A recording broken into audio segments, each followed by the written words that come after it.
There's no demand for humans. No demand, but there's lots of supply in terms of... Maybe they just kill everyone.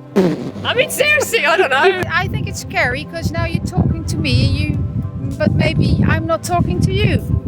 Oh wow, you've gone philosophical. Should we actually, right now, like you guys, be learning how to like program these things? We both love programming. Oh really? Yeah. Hey, you're the right minds for the job then, probably.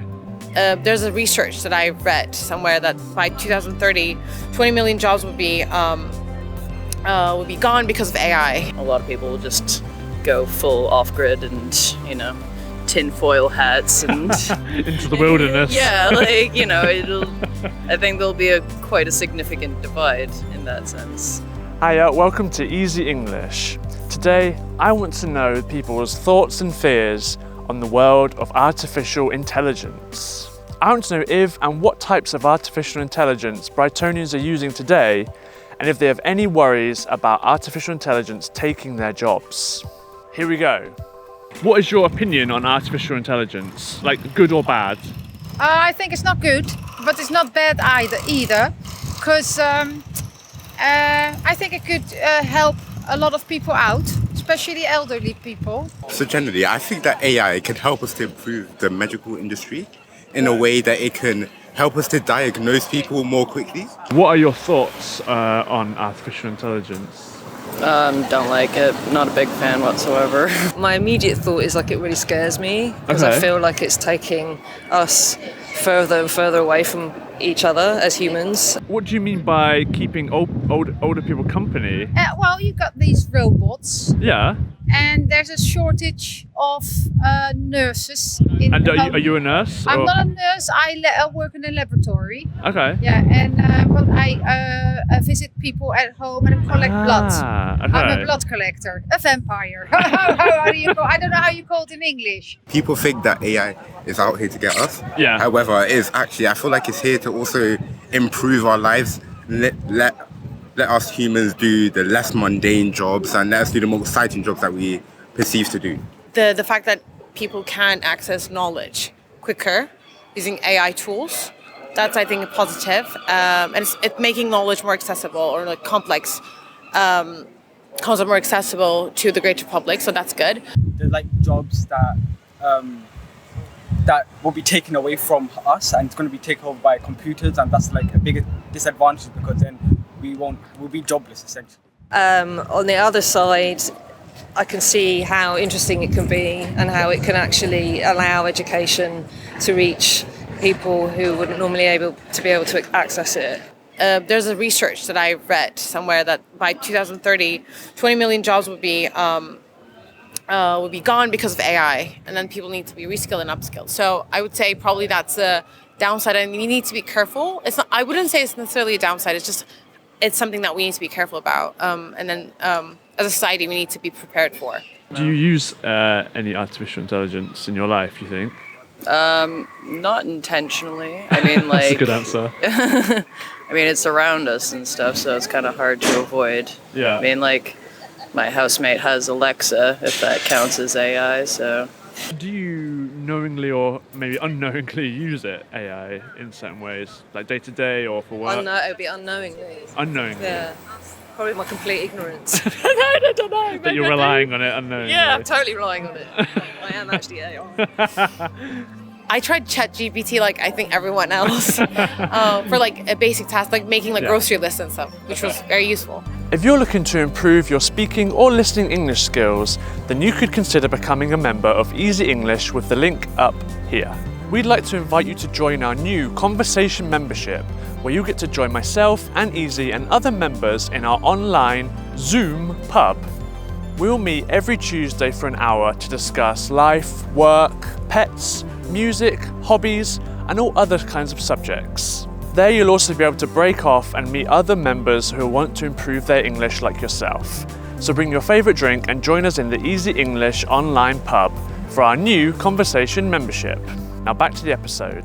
Do you guys have jobs? No. So I have a part-time job in customer service. Okay, and how do you feel? Are you worried? Do you use AI in that service at all?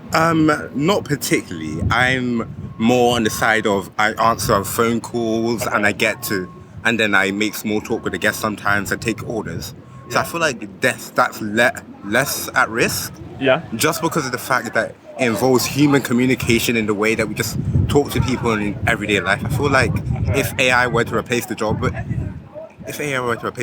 won't be as good as today, because the way in which AI works, they're not able to connect with human on other levels that they can just connect with each other. I'm also a fashion model, so there's a lot of things coming out now. I can't remember which company it was. Was it Levi's? I don't want to misquote. There's a company that created AI models to do their e-com on, which is like the kind of to show their clothes on. So it has started already, and there's a massive concern that companies are just going to say, well, actually, we just need one person to come in and create these bodies to whatever we want them to look like and be, and then, real flesh and blood becomes obsolete. Do you think that AI could potentially ever come and take your job?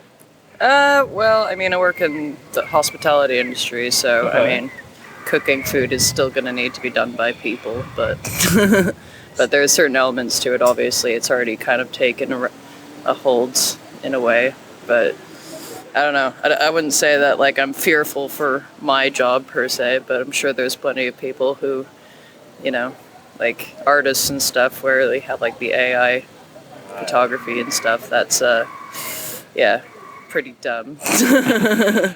Absolutely. And I also think it's really scary because, again, we're putting the power into the hands of one or two people, and we've already got a lot of issues with fashion anyway, with modelling, with body size and what people are supposed to look like at particular ages and what we're supposed to aspire to. So then what's going to happen when we start doing that with AI as well? Oh wow, that's fascinating. I never considered that industry being so heavily affected. Your job, do you have worries that maybe you would be replaced? Is it a bit dramatized? Not necessarily replaced, but I feel like you just have to continuously develop yourself in the job, and that, like, I think AI pushes you to do that, to get new skills, and I think soft skills are still very important. How does fashion adapt? How do you adapt to this? Because it's inevitable, right?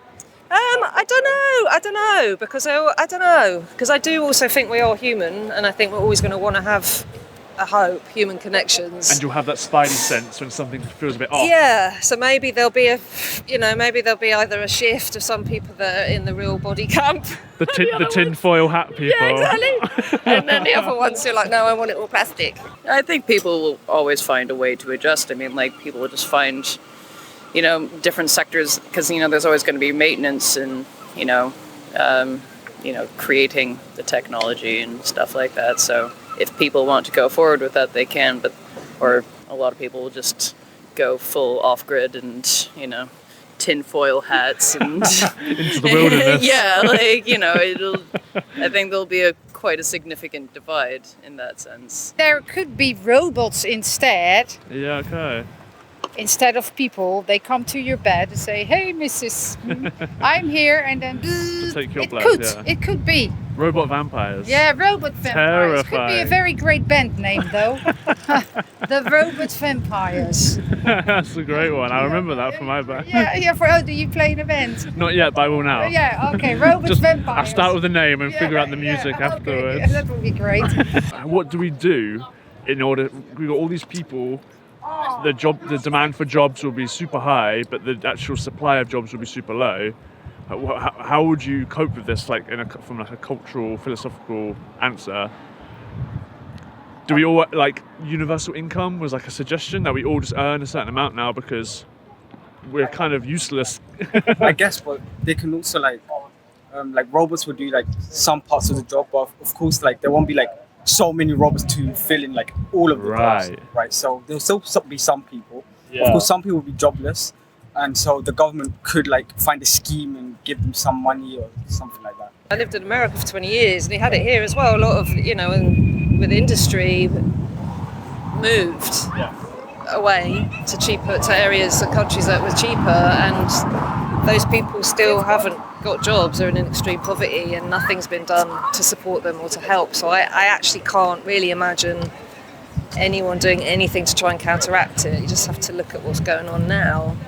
And when you read this upskill and God, I'm sorry. Reskill. Reskill and okay. And what does that mean? Do you think? It means sort of like supporting people in acquiring new skills that will be useful in the future, and like also helping them learn about how to use AI tools for the benefit of society. Yeah, as a complementary tool. Yeah. Thanks for watching this week's episode. Let us know in the comments below what you think about artificial intelligence and how it could affect your life in the future. And as always, we'll see you next time. Ta-ra!